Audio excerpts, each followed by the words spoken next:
Hello बच्चों, स्वागत है आप सभी का आपके अपने प्यारे से चैनल यस स्टडी में। ठीक है बच्चों, हमने पिछली वीडियोज में बच्चों हमने सीख रखा है, परावर्तन के बारे में सीखा था। और इससे जो पहले वाला वीडियो था बच्चों, उसमें हमने सीखा था अपवर्तन क्या होता है, अपवर्तन क्यों होता है, अपवर्तन के क्या अनुप्रयोग हैं। ठीक है बच्चों, और उसके बाद अपवर्तन के नियम, इतनी सारी डिटेल्स हम सीख चुके हैं। अब हम उसी को आगे बढ़ाते हैं बच्चों। जो हमारा ये वीडियो है, इसमें शुरुआत करते हैं हम अपने टॉपिक से। टॉपिक है अपवर्तनांक।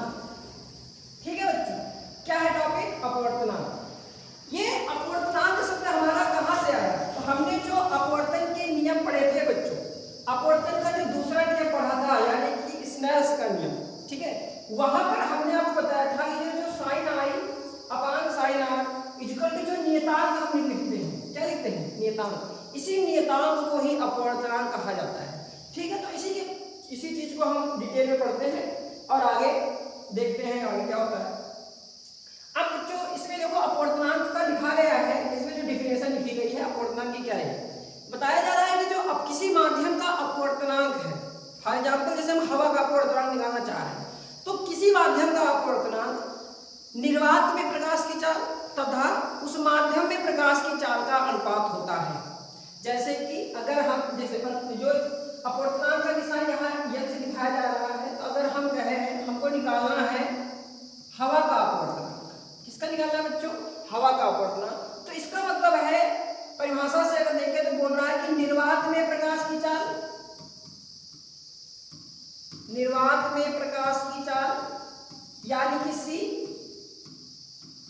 बटा हवा में प्रकाश की चाल,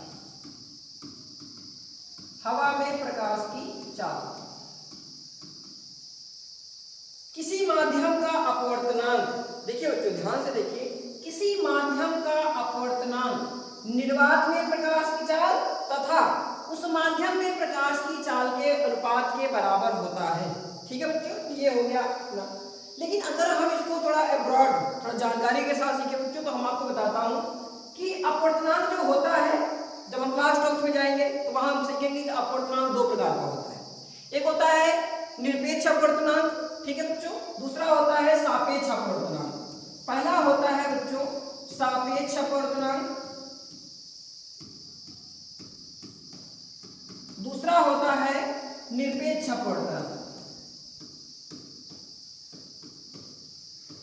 हम आपको बता देते हैं, थोड़ा टाइम लगेगा। अपवर्तनांक, ठीक है बच्चों, तो क्या होता है सापेक्ष अपवर्तनांक, क्या हो ये नाम पड़ा हुआ है। ठीक है, क्या होता है निरपेक्ष अपवर्तनांक।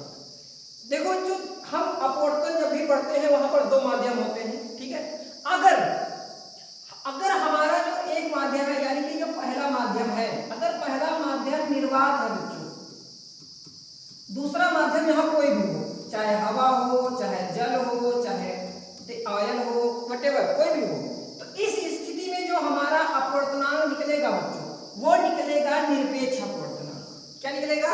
निरपेक्ष अपवर्तनांक। यानी कि जो फार्मूला आप देख रहे हैं ये बेसिकली निरपेक्ष अपवर्तनांक का फार्मूला है। निरपेक्ष अपवर्तनांक का मतलब होता है बच्चों किसी माध्यम का अपवर्तनांक निर्वात में प्रकाश की चाल तथा उस माध्यम में प्रकाश की चाल के अनुपात के बराबर होता है। और जो आपका सापेक्ष अपवर्तनांक होता है बच्चों, इसमें क्या होता है, जो पहला माध्यम होगा वो निर्वात नहीं होगा। ठीक है, जैसे हमने कहा कि प्रकाश की किरण हवा से जल में प्रवेश कर रही है, प्रकाश की किरण बच्चों हवा से जल में प्रवेश कर रही है। और यहां पर आपको बोला जाए कि जल का अपवर्तनांक बताइए, जल का अपवर्तनांक हवा के सापेक्ष बताइए, तो यहां पर जो आप निकाल रहे हैं वो है सापेक्ष अपवर्तनांक, क्योंकि हमारा यहाँ पर सापेक्ष है, यहाँ निर्वात नहीं है, हवा की सापेक्ष। ठीक है बच्चों, देखो इसको लिखने का जो तरीका है, याद करने का तरीका है बच्चों, वो बहुत इजी है। ठीक है, इसी में देख लेते हैं, हम सोचे पूरा छोटा हो जाए, लेकिन देखिए बच्चों अपवर्तन, जैसे हमने क्या किया, अपवर्तनांक के लिए सिंबल बनाया यन, ठीक है, नीटा, लिखा जल का अपवर्तनांक, जल का हम लिख देते हैं वाटर। किसके सापेक्ष निकालना है बच्चों? हवा के सापेक्ष, तो लिख दिया हवा यानी कि एयर। पहले हमको लिखना है, क्या इसको पढ़ेंगे, जल का अपवर्तनांक बच्चों हवा के सापेक्ष, जल का अपवर्तनांक हवा के सापेक्ष, यानी कि जिस माध्यम का आप अपवर्तनांक निकालना चाह रहे हैं उसको नीचे रखेंगे। ठीक है, जिसके सापेक्ष निकाल रहे हैं उसको ऊपर लिखेंगे। ठीक है बच्चों, तो सिंपल अगर हमने ये लिख लिया है इसी को आप आगे बढ़ाते हैं। इसका हो जाएगा हवा में प्रकाश की चाल बटे जल में प्रकाश की चाल। हमको याद ही करने में कोई प्रॉब्लम नहीं है। जल का अपवर्तनांक वायु के सापेक्ष इक्वल टू वायु में प्रकाश की चाल बटे जल में प्रकाश की चाल। ठीक है बच्चों, तो इस प्रकार से हम अपवर्तनांक निकाल सकते हैं। अब ये अगर आप थोड़ा और जानना चाहें एक्चुअल में और अपवर्तनांक के बारे में सब बताया, कुछ अपवर्तनांक और क्या कैसे और इसको समझा जा सकता है, तो बेसिकली किसी माध्यम का अपवर्तनांक हमें ये बताता है कि उस माध्यम में जब प्रकाश की किरण प्रवेश करेगी तो वो अभिलंब की ओर कितना झुकेगी या अभिलंब से कितना दूर जाएगी। यानी कि ये जो हमारा रिफ्लेक्टिव इंडेक्स है, ठीक है बच्चों, रिफ्लेक्टिव इंडेक्स इस चीज की माप बताता है कि प्रकाश की किरण जब एक माध्यम से दूसरे माध्यम में प्रवेश करेगी तो वो अभिलंब से कितना दूर जाएगी या फिर अभिलंब से कितना दूर जाएगी। ठीक है, बेसिकली अगर इसको देखें तो जो हमारा रिफ्लेक्टिव इंडेक्स होता है बच्चों, ये डायरेक्टली प्रोपोर्शनल होता है ऑप्टिकल डेंसिटी के। ऑप्टिकल डेंसिटी, अब ये एक नया टर्म आ गया है भैया, ऑप्टिकल डेंसिटी क्या है सर? ऑप्टिकल डेंसिटी बच्चों ये है कि जब प्रकाश की किरण किसी माध्यम में प्रवेश करती है तो उस माध्यम के द्वारा प्रकाश की जो किरणें हैं, ठीक है, जो प्रकाश की किरण है, ठीक है, उसको कितना अवशोषित कर लिया जा रहा है, that is called optical density. ठीक है बच्चों, that is called optical density. तो जिस माध्यम की जितनी ज्यादा ऑप्टिकल डेंसिटी होगी उतना उसका रिफ्लेक्टिव इंडेक्स होगा, और ये बच्चों इनवर्सली प्रोपोर्शनल होता है स्पीड ऑफ लाइट के। ये किसके इनवर्सली प्रोपोर्शनल होता है बच्चों? स्पीड ऑफ लाइट के। यानी कि देखो ध्यान से, जिस माध्यम का अपवर्तनांक ज्यादा होगा उसकी ऑप्टिकल डेंसिटी उतनी ही ज्यादा होगी।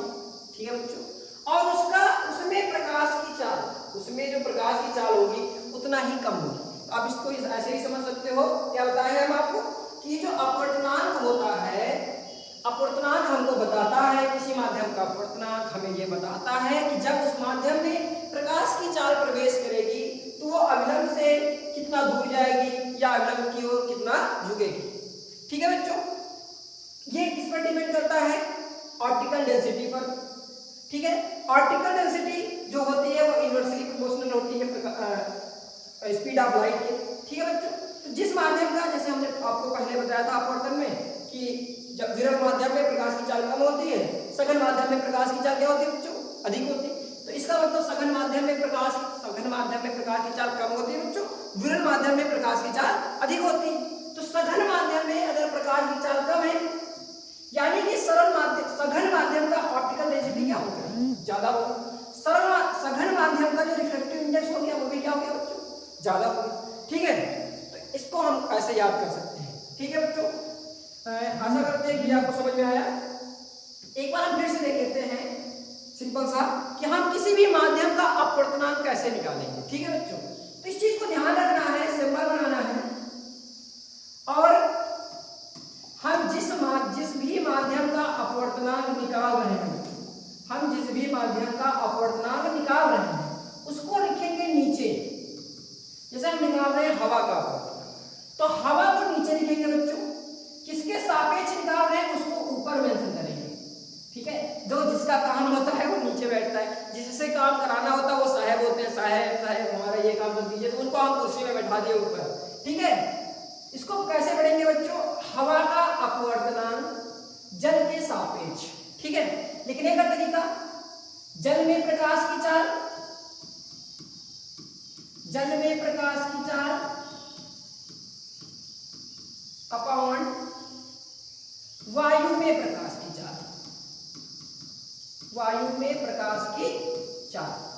ठीक है बच्चों, अगर हम इसको उल्टा करें, क्या आप बताया, अगर हम जल का निकालना चाहें, जल का अपवर्तनांक सभी वायु के सापेक्ष, तो इसको उल्टा कर दो। अब की बार हवा को ऊपर कर दो और जल को नीचे कर दो। ठीक है बच्चों, अब देखो यहां से दो और इंपॉर्टेंट फार्मूला निकल जाते हैं बच्चों। देखो, एक तो फार्मूला हमारा ये बन गया, जैसे हम हवा का अपवर्तनांक निकाल रहे हैं